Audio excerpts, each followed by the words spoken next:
এই মেয়েটির স্বামী একজন আর্মি ছিলেন। তার স্বামী যুদ্ধ থেকে অনেকদিন পর বাসায় আসলো। সে খুশিতে অনেকদিন পর স্বামী বাড়িতে আসবে, খুশিতে আত্মহারা হয়েছিলেন। তার রুমে ঢুকার পর সে দেখে তার স্বামী নয়, এটা আরেকজন ব্যক্তি। তাকে দেখার পর মেয়েটি অবাক হয়ে যায় এবং আর্মিটির মাথায় পিছন থেকে আঘাত করে। মেয়েটি বলে, আমার স্বামী কোথায় আর তুমি কে? তারপর আর্মিটি বলে যে তোমার স্বামী আর নেই, যুদ্ধের মধ্যে মারা গিয়েছেন। মেয়েটির হাতে তার স্বামীর একটি ছবি তুলে দেয় আর ছবিটি দেখার পর মেয়েটি কান্না করা শুরু করে। মেয়েটির হাতে একটি আংটি ছিল যেটা তার স্বামী দিয়েছিল। ওই আংটিটি আর্মিটি খুলে নেয়। আর্মিটি বলে, তোমার স্বামী মারা গিয়েছে, এখন থেকে আমি তোমার দায়িত্ব নিতে চাই। মেয়েটি রাজি না হয়ে রেগে কান্না করে অন্য একটি রুমে নিজেই চলে গেলেন এবং নিজেকে নষ্ট করার জন্য মদ পান শুরু করেন। একা একা বসে কান্না করা শুরু করেন। পুলিশ আর্মিটি এসেছে মূলত মেয়েটির দায়িত্ব নেওয়ার জন্য, আর মেয়েটি পুলিশটিকে অবহেলা করতে থাকে। আর্মিটি হঠাৎ রুমের মধ্যে বিকট সাউন্ড শুনতে পায়, তাই দৌড়ে গিয়ে মেয়েটিকে দেখেন অজ্ঞান অবস্থায় এবং ভাঙচুর করে রেখেছে অনেক কিছু। তারপর আর্মিটি মেয়েটিকে কোলে করে নিয়ে শরীরে পানি দিয়ে আর্মিটি মেয়েটিকে সুস্থ করে। মূলত আর্মিটি এসেছে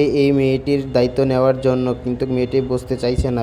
একসাথে দুজনে ফ্রেশ হয়ে মেয়েটির স্বামীর পোশাকটি আর্মিটি পরার পর মেয়েটি তার স্বামীর ফিল নিতেছিল। মেয়েটি একা একা বসে তার স্বামীর কথা ভাবতেছিল। এদিকে আর্মিটি সবকিছু করে খাওয়াচ্ছে, মেয়েকে হাসি খুশি রাখাচ্ছে স্বামীকে ভুলার জন্য। তারপর মেয়েটি একা একা বসেছিল, এমন সময় আর্মিটি একটি ফুল নিয়ে এসে মেয়েটিকে দেয়। মেয়েটি অনেক খুশি হয়ে যায়। তো গাইস, নেক্সট পার্ট পাওয়ার জন্য এই ভিডিওতে কমেন্ট করুন, আপনাদেরকে নেক্সট ভিডিওতে বাকি অংশ দেখিয়ে দিব।